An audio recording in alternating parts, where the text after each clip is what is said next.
નમસ્કાર મિત્રો આજે તમારી સમક્ષ મેષ રાશિના જાતક માટે વિડીયો ખૂબ જ ખાસ છે। શા માટે? તો કે 7મો માસ આપનો કેવો જવાનો છે એ 10 ભવિષ્યવાણી રાખવા જઈ રહ્યો છું, જે તમારા માટે મહત્વપૂર્ણ છે। ગ્રહ ગોચર અનુસાર દરેક વિશેષ ચર્ચા આપણે કરશું।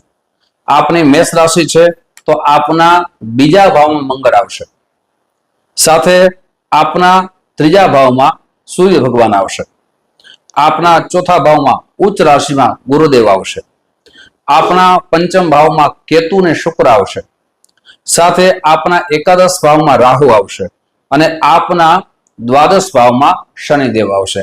આ રીતે તમારી ગ્રહ ગોચર અનુસાર કુંડળી નિર્માણ થાય છે।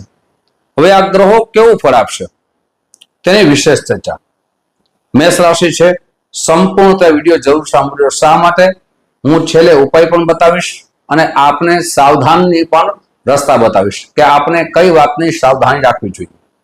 સૌથી પહેલું જે છે એ નોકરી બાબતમાં છે। આપ નોકરી કરી રહ્યા છો તો આપને નવી જવાબદારી મળશે, આપના જવાબદારી વધશે, એટલે આપ એક જગ્યાથી બીજી જગ્યા ઉપર આપની પોસ્ટ થવાની છે, નવી જવાબદારી વધવાની છે। આ પેલી આપના જીવનમાં જે પરિવર્તન આવવાનું છે।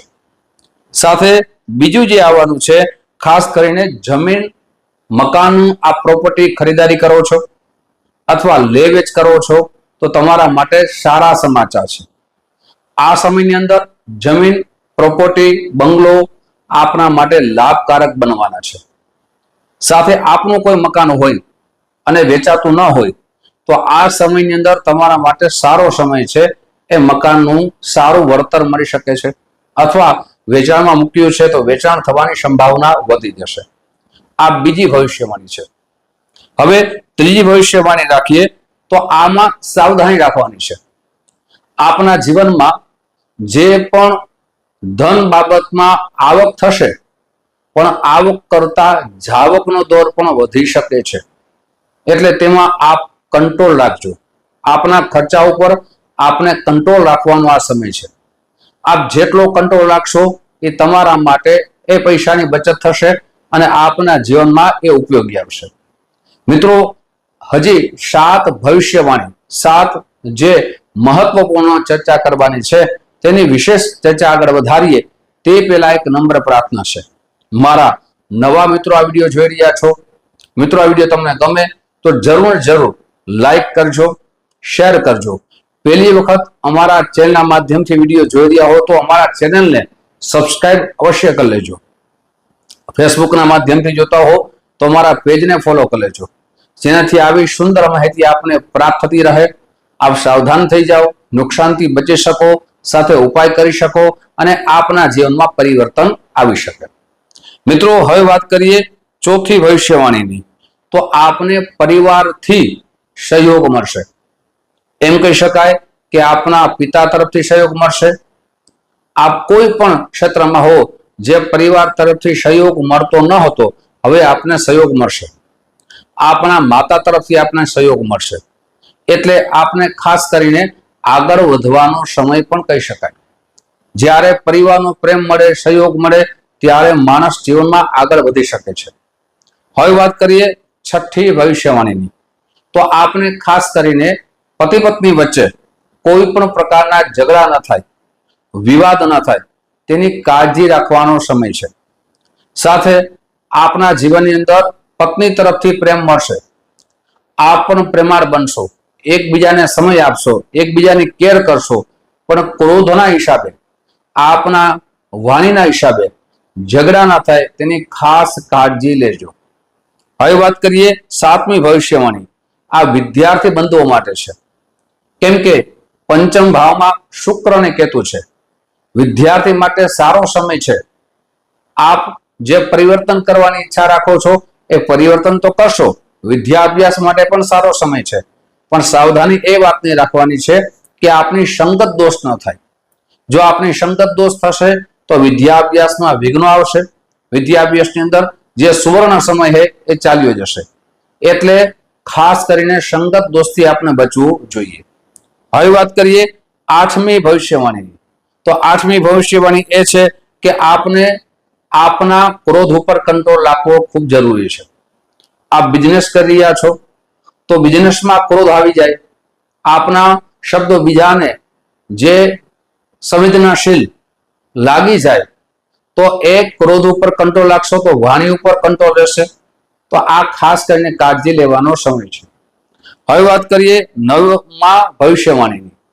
તો આપને વિદેશ તરફથી કોઈ પણ પ્રકારનો બિઝનેસ કરો છો અથવા નોકરી કરો છો, એ નોકરી કરતા હો તો પ્રમોશન થવાના યોગ નિર્માણ થઈ રહ્યા છે, અથવા આપને વિદેશ જવાની ઈચ્છા છે પણ આપનું વિદેશ જવાનું કોઈ પણ રીતે અટકી જાય છે, એ હવે સુંદર મજાના યોગ નિર્માણ થઈ રહ્યા છે. આપ પ્રયાસ કરશો તો અવશ્ય આગળ વધી જશો.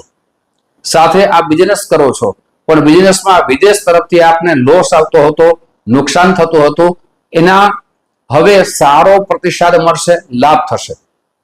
અને છેલ્લી આપની ભવિષ્યવાણી કરી રહ્યા છે કે આપ જે આ સમયની અંદર પૈસાનું, ધનનું આવક થશે, આગળ હું પણ કહી ગયો, પણ એ ધનની બચત આપને કરવાની છે. નાણાકીય એવી જગ્યાએ આપ રોકાણ કરશો જેનાથી એ નાણાકીય બાબતમાં આપને લાભ થાય. શેર બજારમાં આપને બચવું જોઈએ. શેર બજારમાં ખાસ કરીને જો આપ નહીં બચો તો આપના પૈસાનું નુકસાન થવાની સંભાવના વધી જશે. હવે વાત કરીએ ઉપાયની. તો ઉપાય આપણે ક્યાં કરવા જોઈએ? તો પ્રતિ દિવસ ઓમ ભૌમાય નમઃ આ મંત્રની આપને એક માળા કરવી જોઈએ. હનુમાન ચાલીસાનો પાઠ કરવો જોઈએ પ્રતિ દિવસ, સવારે અથવા સાંજે. સાથે આપની જન્મ કુંડળી બતાવી, મંગળનું રત્ન છે મૂંગા, પંચાંગ કર્મ કરીને ધારણ કરવું જોઈએ. પણ મિત્રો એક વાત યાદ રાખવી ખૂબ જરૂરી છે.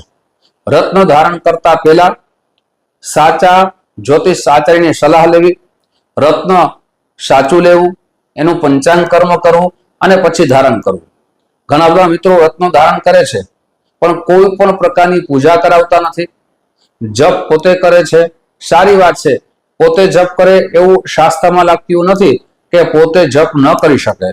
પણ સૌથી પહેલા તો આપ જે જપ અનુષ્ઠાન કરો છો એના જાણકાર છો, અથવા એવા કોઈ ગુરુની સલાહ લઈ અને આપ જપ અનુષ્ઠાન કરી શકો.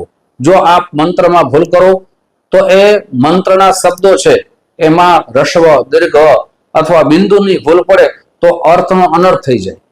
એટલે સાચા જ્યોતિષાચાર્ય, કર્મકાંડ આચાર્યની સલાહ લઈ પૂજા પાઠ કરાવી, અનુષ્ઠાન કરાવી અને પછી જ રત્ન ધારણ કરવા જોઈએ.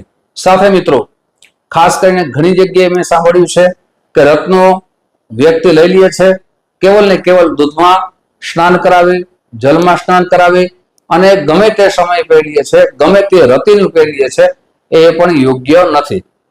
આપ જ્યોતિષાચાર્યની સલાહ લેશો, કેટલા રતિનું પહેરવાનું છે, કેટલા કેરેટનું પહેરવાનું છે, એ બધી સલાહ આપશે અને પછી રત્ન ધારણ કરો, ઉપાય કરો. આપના કોઈ પણ પ્રકારના અશુભ યોગ નિર્માણ થતા હોય તો એનું સાચું નિદાન કરાવો. શાસ્ત્રીય જે પદ્ધતિ છે, શાસ્ત્ર કહે છે એ રીતે યજ્ઞ અને ખાસ કરીને જપ અનુષ્ઠાન કરાવો તો આપના જીવનમાં પણ ગ્રહો સારું ફળ આપે છે. મિત્રો આવી જ જાણકારી લઈ ફરીથી મળશું. આપ જે પ્રેમ આપો છો એ પ્રેમ બદલ આપ સૌનો હૃદયથી ખૂબ ખૂબ આભાર વ્યક્ત કરું છું. ફરીથી મળશું. જય શ્રી કૃષ્ણ. મહાદેવ.